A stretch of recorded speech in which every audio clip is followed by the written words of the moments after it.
স্ত্রী পরকীয়ায় আসক্ত। প্রত্যেকবার ছুটিতে আসলে 3 লাখ 3.5 লাখ টাকা কসমেটিক তার জন্য আমি আমার মা বাবাকে আমি কিছু দেয় নাই, আমি তাদের সাথে বেমানি করছি। একটা নারী, হ্যাঁ, সে আমাকে প্রত্যেকবার ইমোশনাল ব্ল্যাকমেল, যে কাউসার আর করবো না, আর করবো না, আমি ভালো হয়ে গেছি। আমার বড় আপু ভিডিওতে নোংরামি কিছু দেখছিল, আপু আমাকে বললো যে কাউসার তুমি কেমন মেয়ের সাথে সংসার করো। আচ্ছা ঠিক আছে, একটা নারীকে আবারও সুযোগ দিই। আমি আমার আপুকে, মা বাবাকে বলছি যে যাই কিছু হয়েছে এটা ভুলে যাও। ছেলের দিকে তাকাই, সেটা আমি বললাম আচ্ছা ঠিক আছে, আমি স্যাক্রিফাইস করলাম। আমি খুবই ভালো অবস্থানে ছিলাম, আমার বেসিক স্যালারি ছিল 3,500 রিয়াল।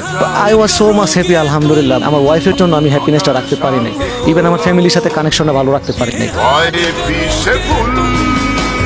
আমার বাসায় 2জন এসআই স্যাররা আসছে, আমাকে বললো যে আপনার রুমরা আমাকে তদন্ত করবো। আমার ওয়াইফ ছিল, আমি ছিলাম, আমার সন্তানটা ছিল। ওরা চেক করার পরে কিছু পাই নাই। লাস্টে ওয়াইফে বলতেছে যে ব্যাগের মধ্যে আবার ট্যাবলেট পাশে 14 পিস। তাই আমি বললাম যে রোমা হোয়াট ইজ দিস, আমি স্মোক পর্যন্ত করি না, আমি একটা ছেলে। পরে আমার ছেলে বলছে যে হ্যাঁ আমার আম্মু প্যাকেট আনছিল, আমার আব্বুর ব্যাগে ঢুকাইছে, সেটা আমি দেখছি।